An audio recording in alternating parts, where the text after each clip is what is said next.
Je me trouve à la Commanderie, un château familial transformé il y a une trentaine d'années en hôtel-restaurant. C'est ici que se termine notre série consacrée aux hôtels de l'agglomération grenobloise.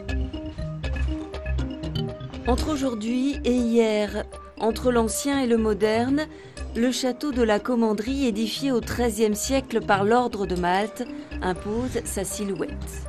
Au fil des siècles, il a construit son histoire étroitement liée à celle du Dauphiné.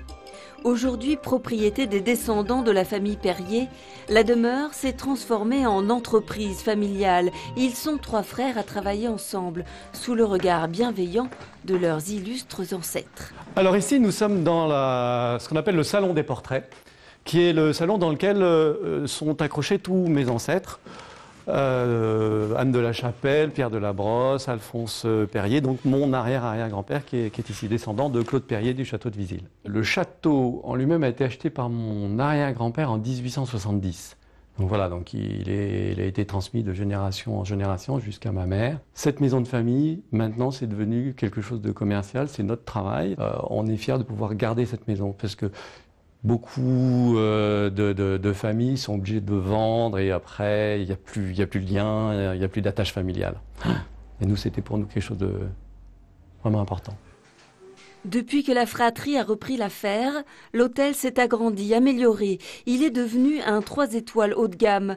Mais attention, pas question de toucher à l'âme de la demeure.